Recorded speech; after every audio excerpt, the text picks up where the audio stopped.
এবং এই আসলে ধানের শীষের প্রার্থীকে ঐক্যবদ্ধভাবে বিজয়ী ঘোষণা করবে ইনশাআল্লাহ। আমরা জাতীয়তাবাদী যুবদল, ছাত্রদল সব ঐক্যবদ্ধ ইনশাআল্লাহ। পিরোজপুর জেলার যুবদলের 51 সদস্য বিশিষ্ট নতুন নবগঠিত কমিটি কেন্দ্রীয় সংসদ কর্তৃক প্রকাশিত হয়েছে।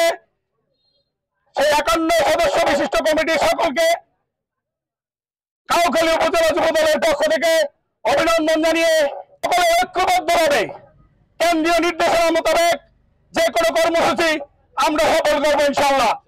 আমাদের মধ্যে কোনো ভেদাভেদ নেই, প্রতিযোগিতা থাকতেই পারে। আপনারা হয়তো জানেন 2022 সালের 11ই নভেম্বর কাউখালী উপজেলা যুবদলের কমিটি ঘোষিত হয়েছিল।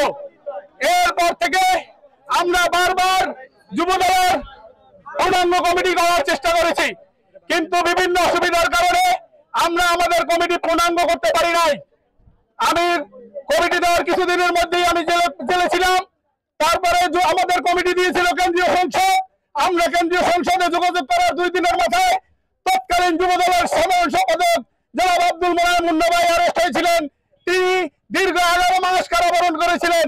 বিগত দিনে কাউখালী আন্দোলন সংগ্রামে কে রাজপথে ছিল, কে ছিল না, কে মামলা খেয়েছে, কে মামলা খায়নি, গা বাঁচিয়ে চলেছে, আপনারা সকলেই জানেন। তাই আপনারা আগামী যে কমিটি হবে ইনশাআল্লাহ, আমি কথা দিচ্ছি কাউখালীতে যারা আমাদের পাশে ছিল, বিশেষ করে 10 তারিখে গত বছরের 10 জুলাই লাস্ট একটি মিছিল আমরা কাউখালীতে করেছিলাম। গ্রেপ্তার হবো জেনেও যারা আমাদের পাশে ছিল তারাই কমিটিতে থাকবে ইনশাআল্লাহ। কামরুজ্জামান তুষার এবং এমদাদুল হক মাসুদকে আহ্বায়ক, কামরুজ্জামান তুষার এবং এমদাদুল হক মাসুদকে সদস্য সচিব করে 51 সদস্য বিশিষ্ট একটি পূর্ণাঙ্গ কমিটি ঘোষণা করেছে। ওই ছুটে যাচ্ছে না দল, জাতীয়তাবাদী যুবদল,